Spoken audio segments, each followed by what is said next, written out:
Let me guess. You followed the wrong set of lights off the pier. This is a warship, ma'am, not a ferry terminal." Chief Petty Officer Ray Coburn said it loud enough for the whole quarterdeck to hear, and he smiled while he said it. It was 0400, an hour when the pier belonged to fog and diesel and the slow tick of a ship at rest. The carrier lay against the wall like a black mountain that had learned to float, her island stacked with darkened windows, her flight deck a long, empty field of steel above the water. Colors had not been hoisted. The sky over the harbor was the color of wet slate, and the only light on the brow came from a single caged bulb and the red glow of the watch station. The woman at the top of the brow did not answer him right away. She set a sea bag down off her shoulder, squared it against the non-skid so it would not shift, and stood the way a person stands, who has stood on a lot of decks. She wore plain traveling clothes, no rank, no patch, no name. A civilian, Coburn decided, and a lost one, and that decision made the rest of the watch easy. "Reporting aboard," she said. 2 words. She did not raise her voice to carry them. She let the fog do the work. Coburn laughed and looked at the young sailor beside him. Seaman apprentice Colby Reyes was 19 years old and 4 months in the fleet, and he laughed too, because the chief had laughed, and that was how the watch worked. Behind them, unseen for the moment, Senior Chief Boatswain's Mate Errol Prine stepped onto the quarterdeck from the interior passage with a mug of black coffee in his hand, and did not laugh at all. There is a kind of tired that settles on a ship in the last hour before dawn, a tired that makes small men louder and quiet women invisible, and Coburn had spent his whole career learning to fill that hour with the sound of his own authority.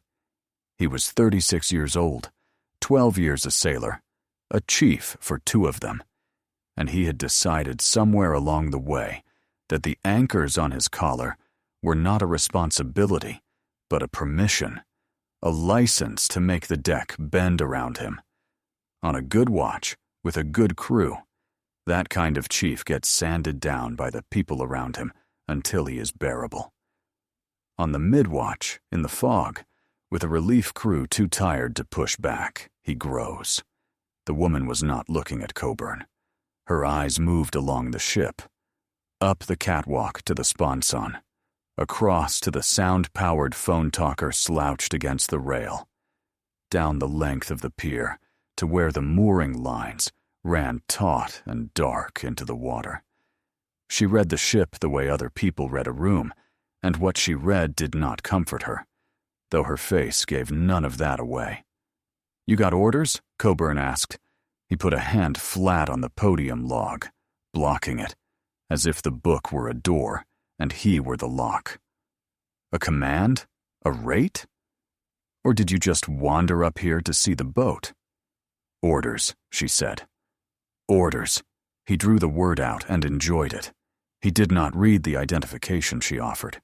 He waved it aside with the back of his hand, the gesture of a man who had decided the answer before he heard the question. "Everybody's got orders at 4 a.m. Reyes, look at this. We got ourselves a walk-up." Reyes shifted his weight.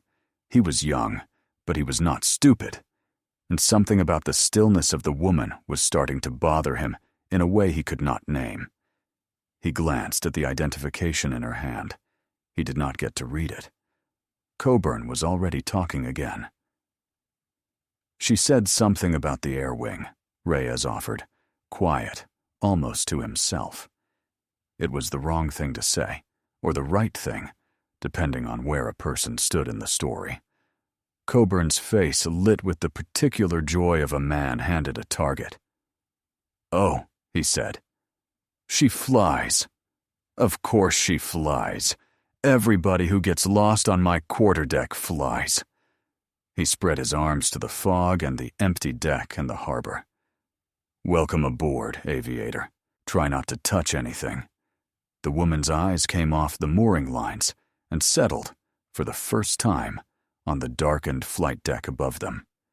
She looked at it the way a person looks at a house they used to live in. Then she looked back at Coburn, and she said nothing. And her silence was heavier than anything Reyes had heard all watch. Prine sipped his coffee and watched her read the ship, and a cold thread of memory began to pull at the back of his neck. He had served with people who stood like that. It had been a long time. It had not been a good idea, in those days, to mistake that kind of quiet for weakness. Coburn did not know any of that. Coburn only knew that the fog was thick, the watch was long, and a lost civilian had walked up his brow to make it interesting. He grinned at his own joke. The woman did not. And somewhere below them, deep in the steel, the ship's day was beginning to turn, though not one man on the quarterdeck yet understood in which direction. The line came off the pier before anyone on the brow saw it move. The woman saw it. She had been watching number 3 the way a surgeon watches a bleed, and when the strain came into it, she spoke without heat, without volume, in the flat-clipped cadence of a person who had given 1,000 orders and never once shouted one. "Number 3 has a riding turn," she said. 2 minutes. Coburn did not react, because Coburn had already filed her under nuisance, and nuisances did not get to speak about his lines. But Prine reacted. Prine set the coffee mug on the podium and walked to the rail and looked down the long, dark flank of the ship to where the 3rd mooring line ran from the deck to the bollard on the pier.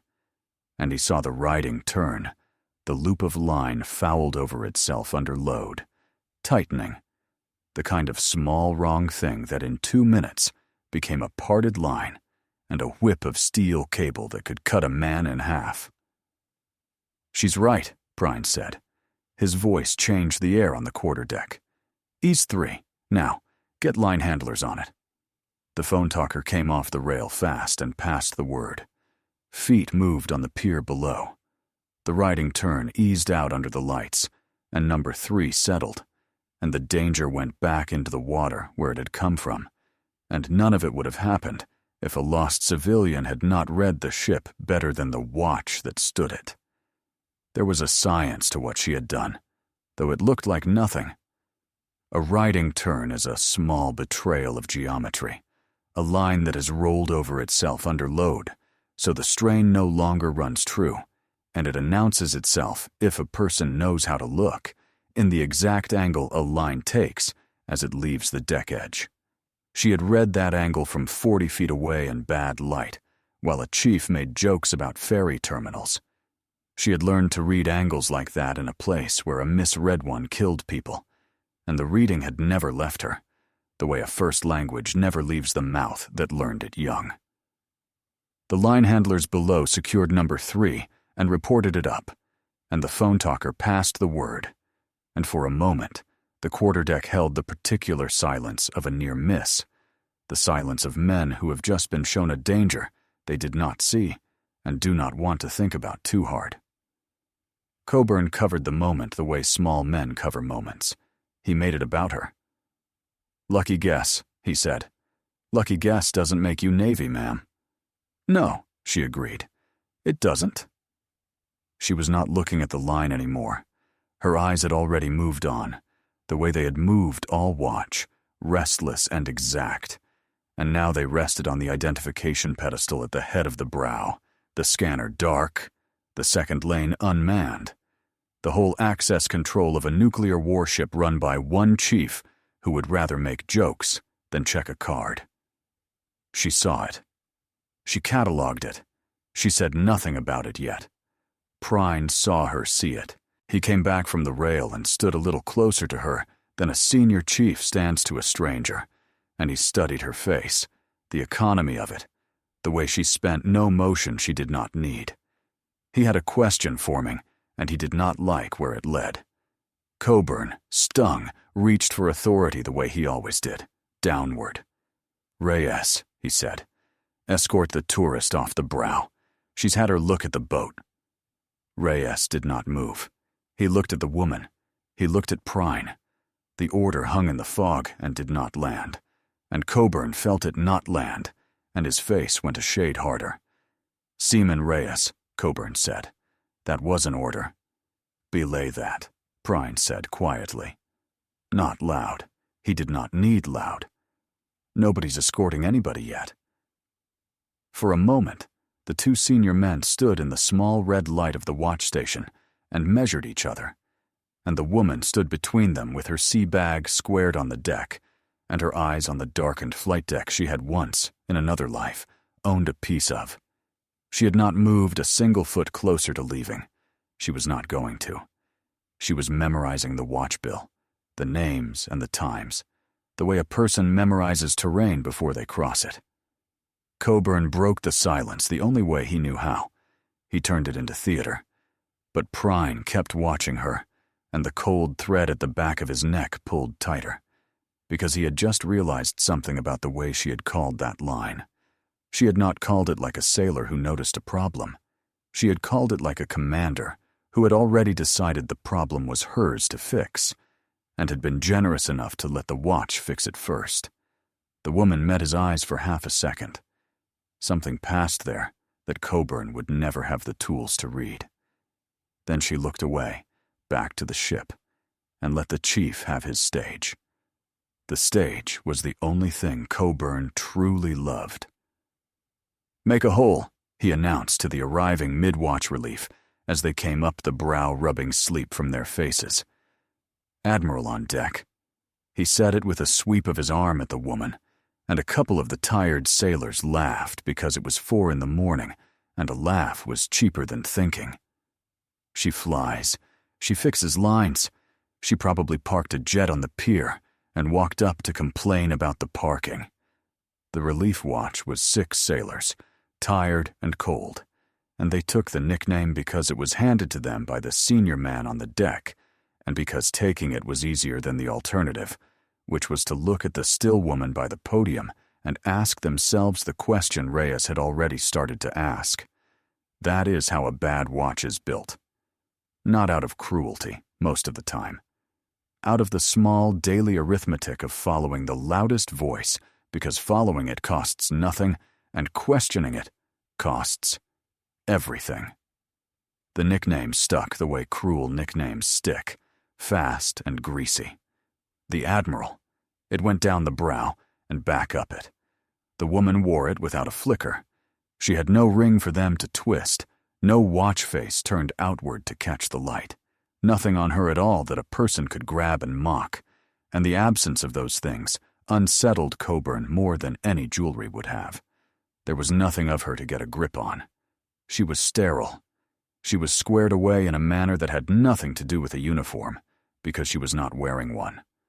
Coburn did not understand what he was looking at, so he did what men do when they do not understand a thing. He tried to make it small. "All right, aviator," he said. "Prove it. You want on my ship, you play the game. Real pilots have a call sign, right? Everybody knows that. So say it." He leaned on the podium and grinned. "Go on. Say your call sign. What is it? Cupcake 6? The relief watch laughed. Reyes did not. Prine did not.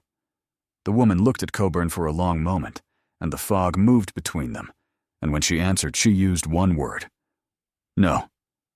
"No?" Coburn spread his hands to his audience. "She won't say it. You know why she won't say it? Because there isn't one. Because the closest this one's been to a cockpit is the safety card in the seat back." He laughed. "Come on, Admiral, one call sign. Make my night."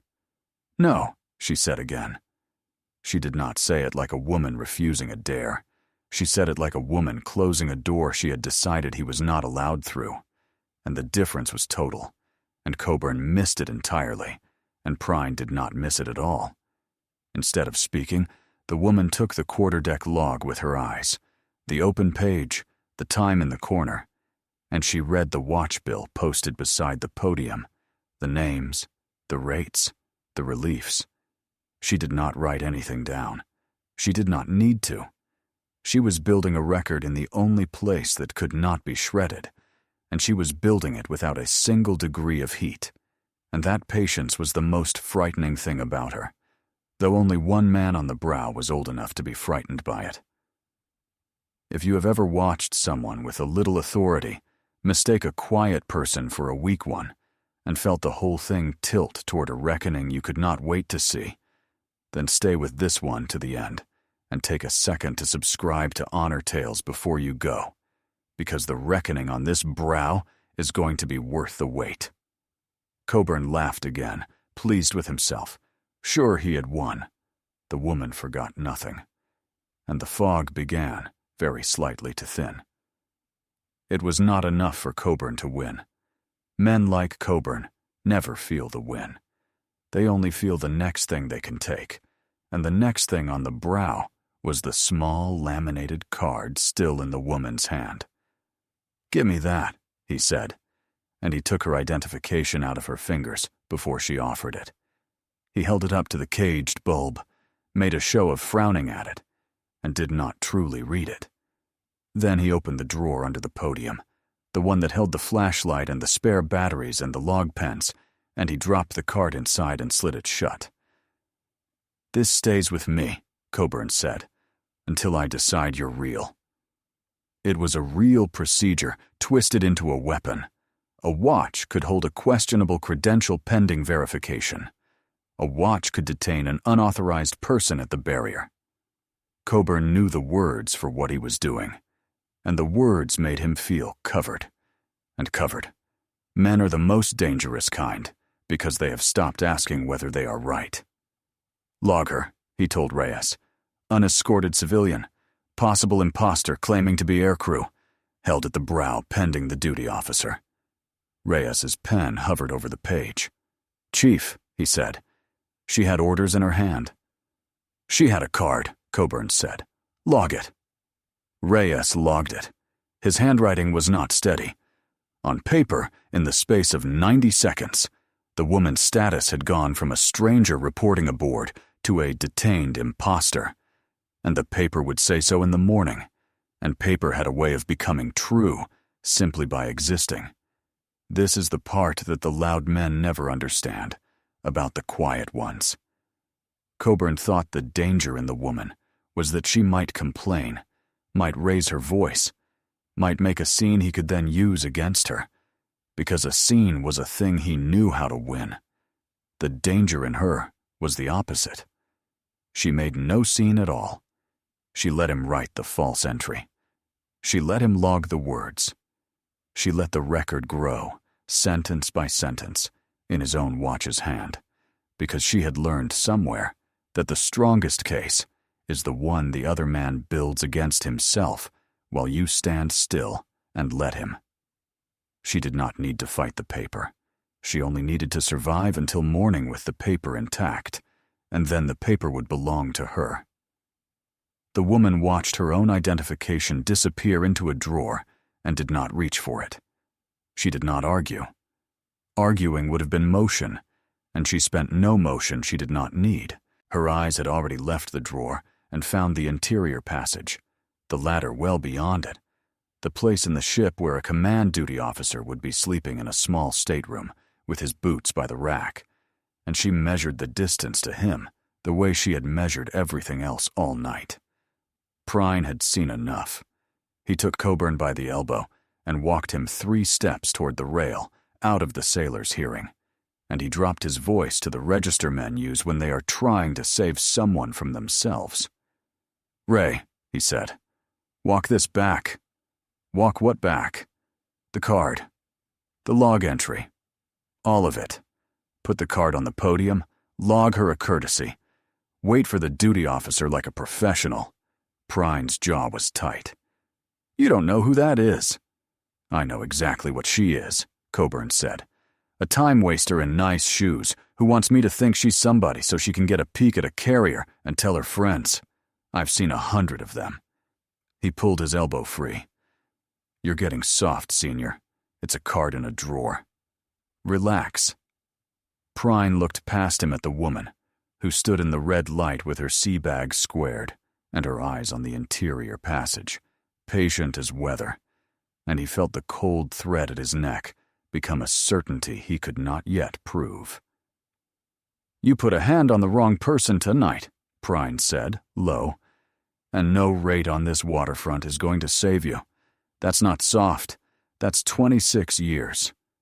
Coburn was already walking away, back to his stage, back to his audience, and he did not hear it. Or he heard it and threw it in the water with everything else he did not want to carry. The woman's identification lay in a dark drawer. Her sea bag stood squared on the non-skid, and her eyes stayed on the passage where the duty officer slept, unblinking, certain, waiting for the ship to bring him to her the way she had known, from the moment she walked up the brow, that it eventually would. Prine made a decision of his own. He caught Reyes at the edge of the light and spoke without moving his lips much.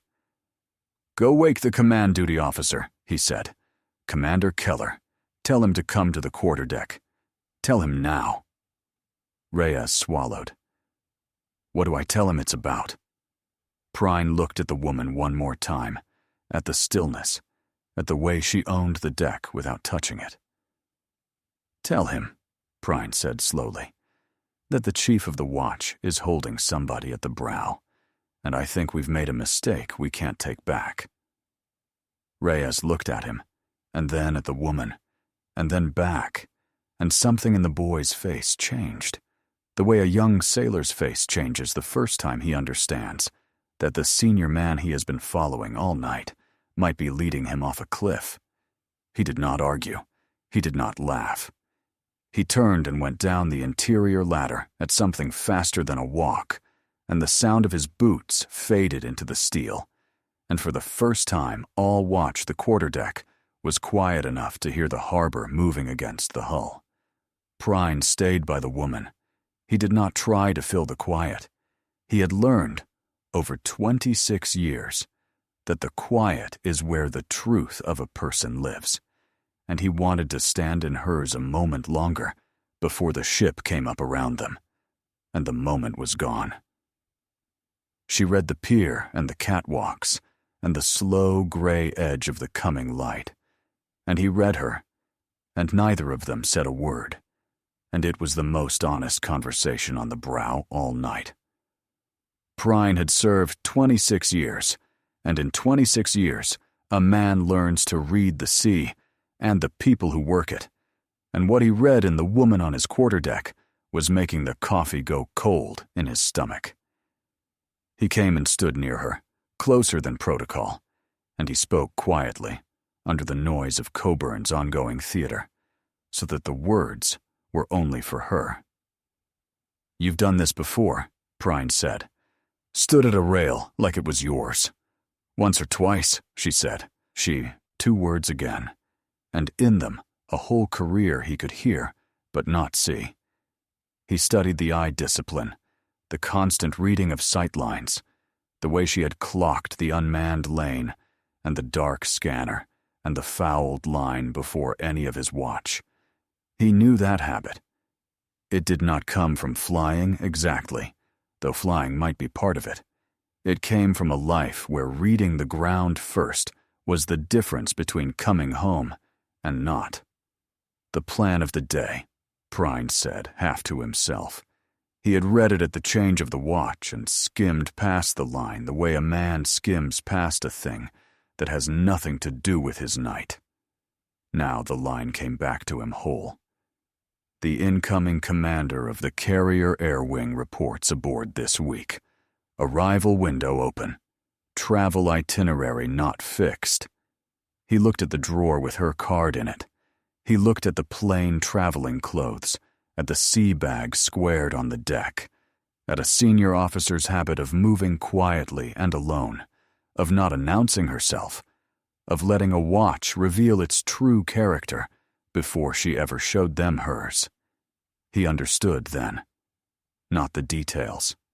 The shape. And understanding the shape, Prine did the arithmetic no one else on the brow could do. If he was right, then a chief petty officer had spent the better part of an hour mocking, detaining, and finally preparing to lay hands on the incoming commander of the Carrier Air Wing, a senior officer who would, within the week, hold the readiness and the reputation of every squadron on the ship in her hand, including the good order of the very quarterdeck they stood on. And if he was wrong, then he was about to embarrass himself in front of the watch for the sake of a stranger. 26 years had taught him which of those two mistakes a man can live with, and which one follows him to his grave. He chose. "Chief Coburn," Prine said, turning, and there was iron in it now. "Put the card back on the podium and log her a courtesy. That's not a suggestion." "When the duty officer says so," Coburn said, without turning around, playing to the mid-watch. "Let him sort out the fake. That's what he gets paid for." The word fake landed in the fog and sat there. The woman's mouth moved. It was not quite a smile.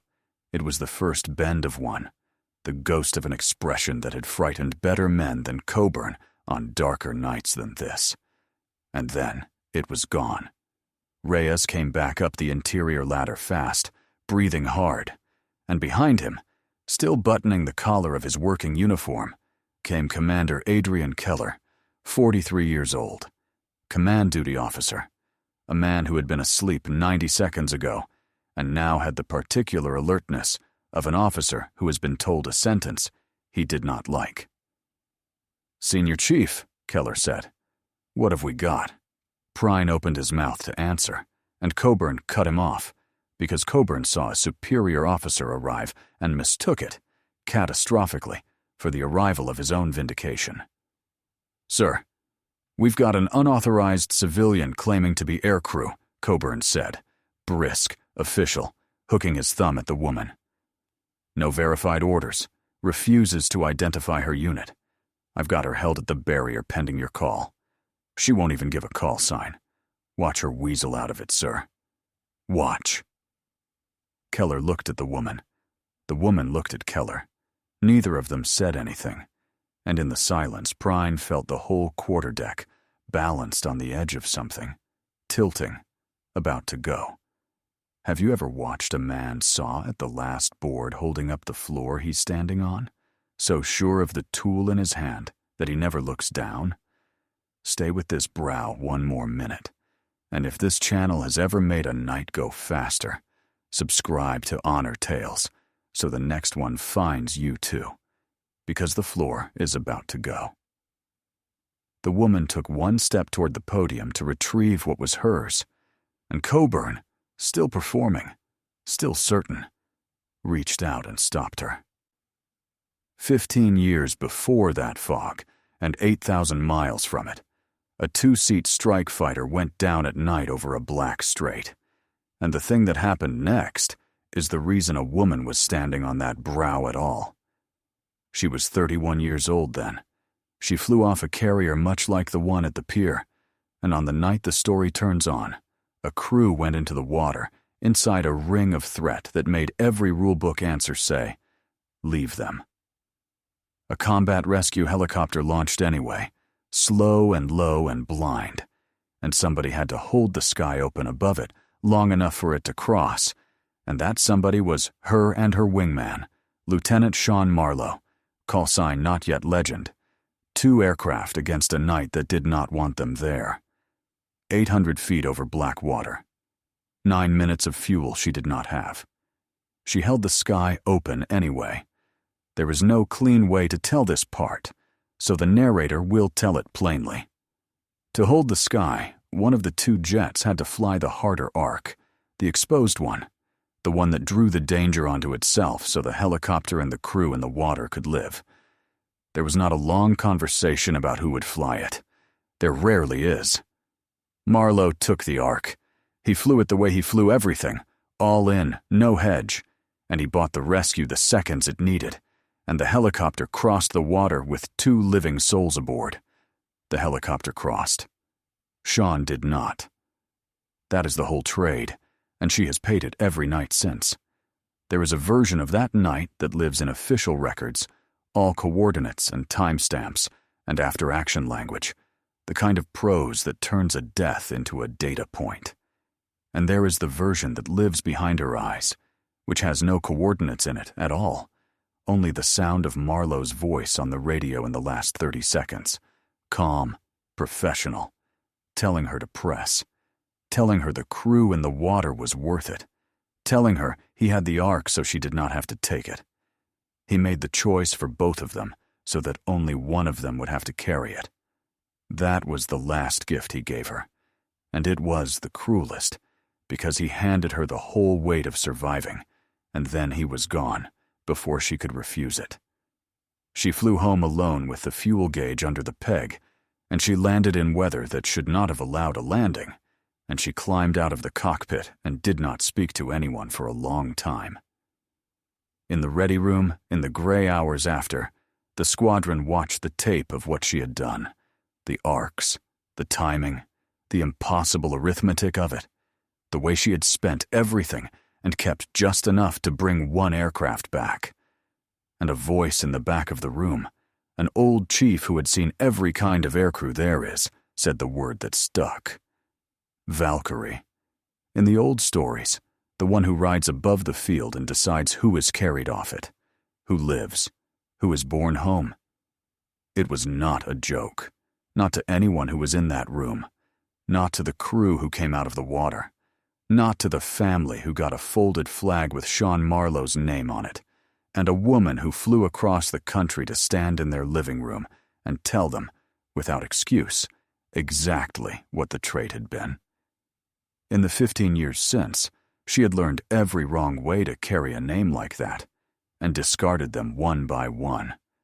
She had tried to earn it back, as if it were a debt, flying harder than anyone, volunteering for the arcs, until an old commander sat her down and told her that the dead are not paid in more dying, and that Marlowe had not bought her a sentence. He had bought her a life, and she owed it to him to spend it well rather than to spend it fast. She had tried to bury the name, to go by anything else, until she understood that hiding it was its own kind of disrespect, a way of pretending the trade had not happened, and in the end, she had arrived at the only thing that worked, which was to wear it plainly, without ceremony, and to become, day by patient day, an officer good enough that the name was not a wound, but a standard, a thing she measured herself against, and mostly fell short of, and kept reaching for anyway. She wore the name the way you wear a scar, quietly, out of sight. She did not say it for a laugh, because there was nothing in it a person could laugh at. She had earned the name in the one currency that does not inflate, and she had spent 15 years since becoming the kind of officer worthy of it, instructor, squadron commander, and now, at 46, the commander of an entire carrier air wing, reporting aboard in plain clothes in the fog, because that was who she was, a person who let a room show its true face before she ever showed hers. The audience knows all of this now. The chief on the brow does not. He only knows that a woman he decided was nobody has just taken a step on his quarterdeck without his permission, and that he intends, one final time, to make her say the 2 words he thinks are empty. He has no idea what those 2 words weigh. He's about to find out, along with every soul on the brow, exactly how much sky a name can hold. Commander Keller reached the top of the interior ladder and stepped onto the quarterdeck just as the woman moved toward the podium to take back what was hers. She moved the way she did everything, economical, unhurried, certain. She was going to retrieve her identification, log herself aboard in the proper words, and end the theater with the quiet authority that had been hers the entire time. She did not raise a hand. She did not raise her voice. She simply stepped, and Coburn stopped her. He did it in front of everyone. He put himself in her path, and, when she did not halt fast enough to please him, he took her by the arm, closed his hand around it, and forced her back a step toward the barrier. "You don't take a step on my quarterdeck," he said, "without my say-so." A hand on the arm is a small thing, and an enormous one at the same time. On the deck of a warship, in the eye of a whole watch, it is a line that cannot be uncrossed, The moment a bad watch becomes something with a name and a regulation. Coburn crossed it without weighing it, because he had stopped weighing anything hours ago, because the certainty that the woman was nobody had become the floor he stood on, and a man does not test the floor he is standing on. He tightened his grip and leaned in, and in doing so he handed her, freely and in front of witnesses, the last piece of the record she would ever need. The brow went silent. Reyes froze with the log pen in his hand. The phone talker stopped mid-word. Prine came off the rail with his coffee forgotten and his voice like a cable under load. "Chief, let go of her. Right now." Coburn didn't let go. Coburn had come too far to let go.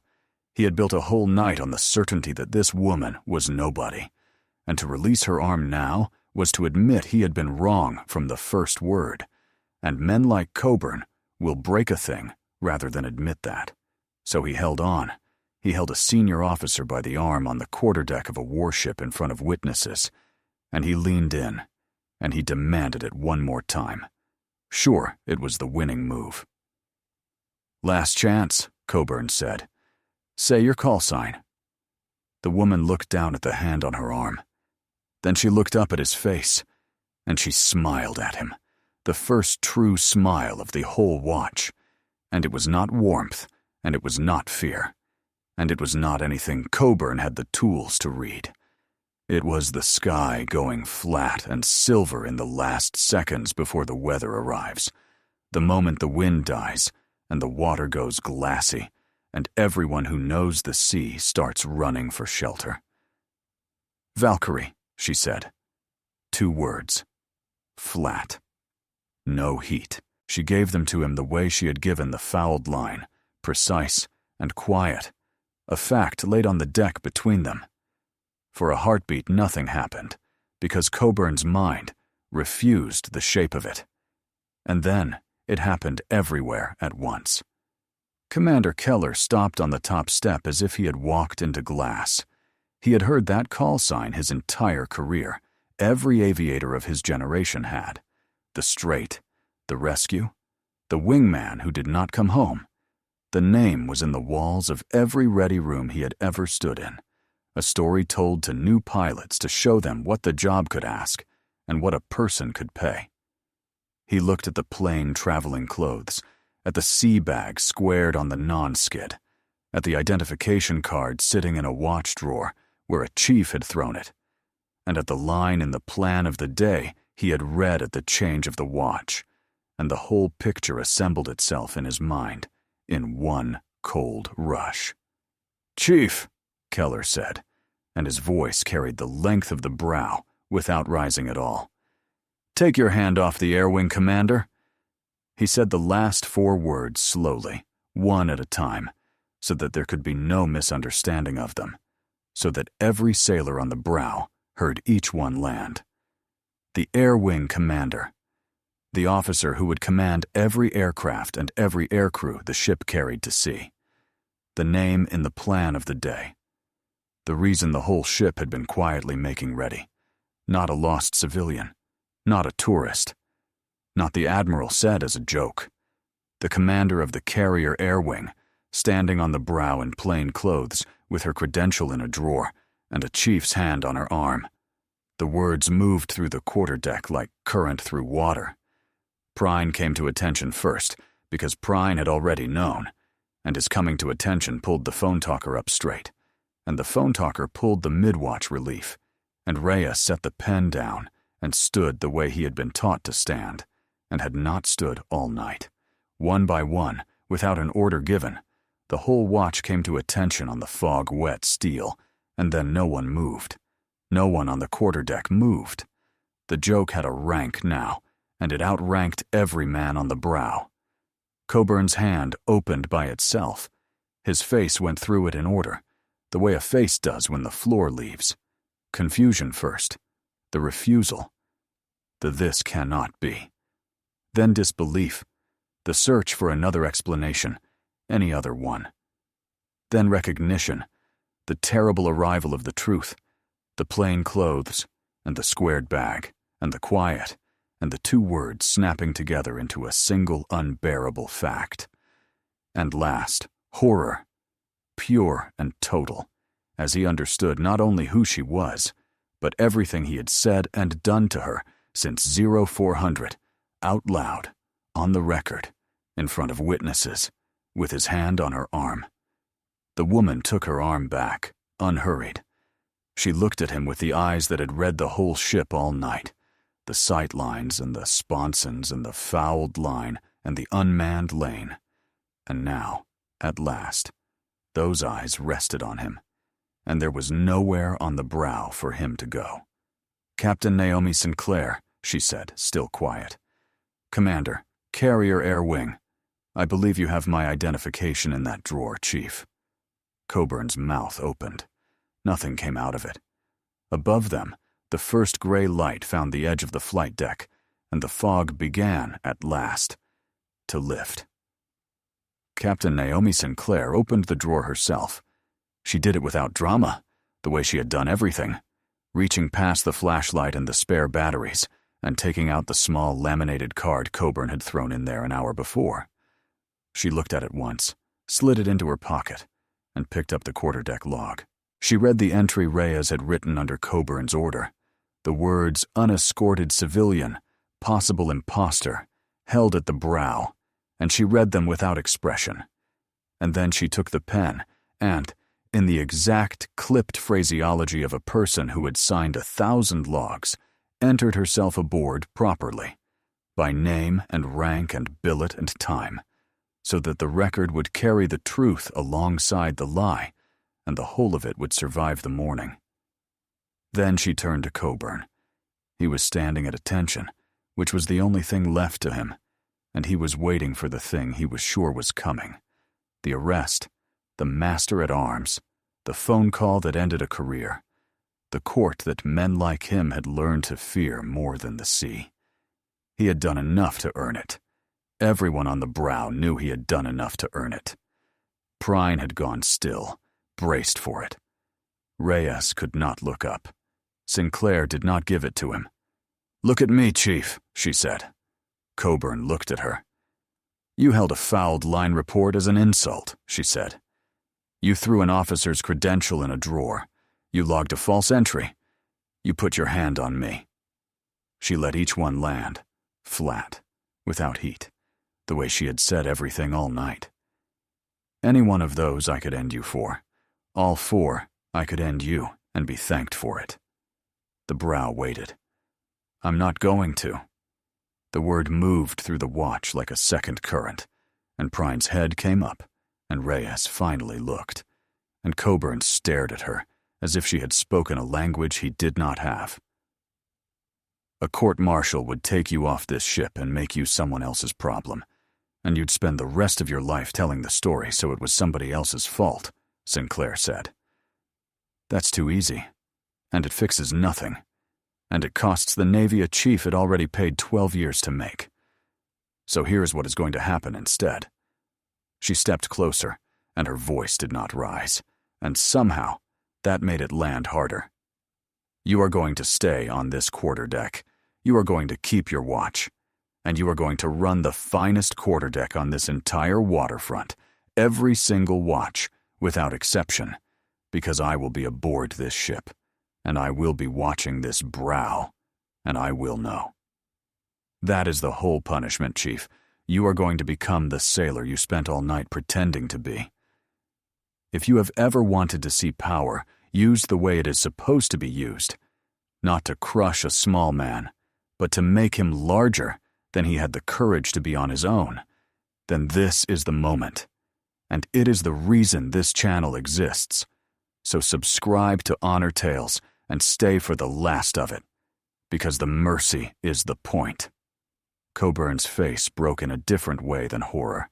Something behind it gave. "Aye, Captain," he said, and for the first time all night, his voice had nothing in it but the words. Sinclair turned to Reyes. The boy stood straight, 19 and stricken, and he did the thing that separated him from the chief he had laughed alongside. He owned it. "I laughed, ma'am," Reyes said. You were standing right there. And I laughed. I'm sorry. Sinclair looked at him for a moment, and the thing in her eyes was not anger. Then don't, next time, she said. The Navy doesn't need you to be sorry. It needs you to be better than the loudest man on the deck. You knew something was wrong tonight. You felt it. Next time, trust that before you trust the laugh. She nodded toward his station. Post your watch, Seaman Reyes. Aye, ma'am. He went, and he stood it like it mattered, because now it did. There would be paperwork, of course. There is always paperwork. The false log entry would be corrected, annotated, initialed, and the true one would stand beside it. A quiet note would find its way into the right hands, and the chief who had run the brow like a fiefdom would spend the coming months learning, under the steady weight of a senior officer's attention, what the deck was actually for. But there would be no master at arms, no cell, no headline, no career hung in a public square. The reckoning would be private, and it would be exact, and it would cost Coburn the one thing he had never spent before, which was the effort of becoming good. That was the sentence. It was heavier than an arrest, and it was a mercy at the same time, and only a person who had once been handed a life she did not ask for could have understood how to give it. Prine walked her to the interior passage as the sky came up gray and gold over the harbor. He did not say much. Men like Prine rarely do. But at the hatch he stopped and looked at her, 26 years reading her clear. The Strait, he said. The rescue, that was you. That was a lot of people, Sinclair said. One of them didn't come back. Prine nodded slowly, and he did not say he was sorry, because he understood she had heard sorry enough to last a life. Instead, he came to attention, and he held it, and that was the only salute the morning needed. Later, alone in the Air Wing commander's stateroom with the ship waking around her, Sinclair set her sea bag on the rack and sat in the quiet and let the night settle. And her phone lit on the small steel desk with a message routed through a channel she had not seen light up in years, from a call sign she had buried a long time ago, a voice she had believed retired or gone. Valkyrie. The sky over the strait remembers you. They're asking for you by name. Bring the name. Sable. She read it once. She read the strait in it, and the tasking behind it, and the coded greeting that told her exactly who was on the other end, and exactly how serious it was. She set the phone face down on the steel. Through the small scuttle, the flight deck lay gray and enormous in the new light, the field she had come aboard to command. She had come aboard to run an air wing. The strait had other plans, and it knew her call sign, too. Every soldier carries a story that few ever hear. Listen with your heart. Thank you for staying and watching. Subscribe to Honor Tales for more.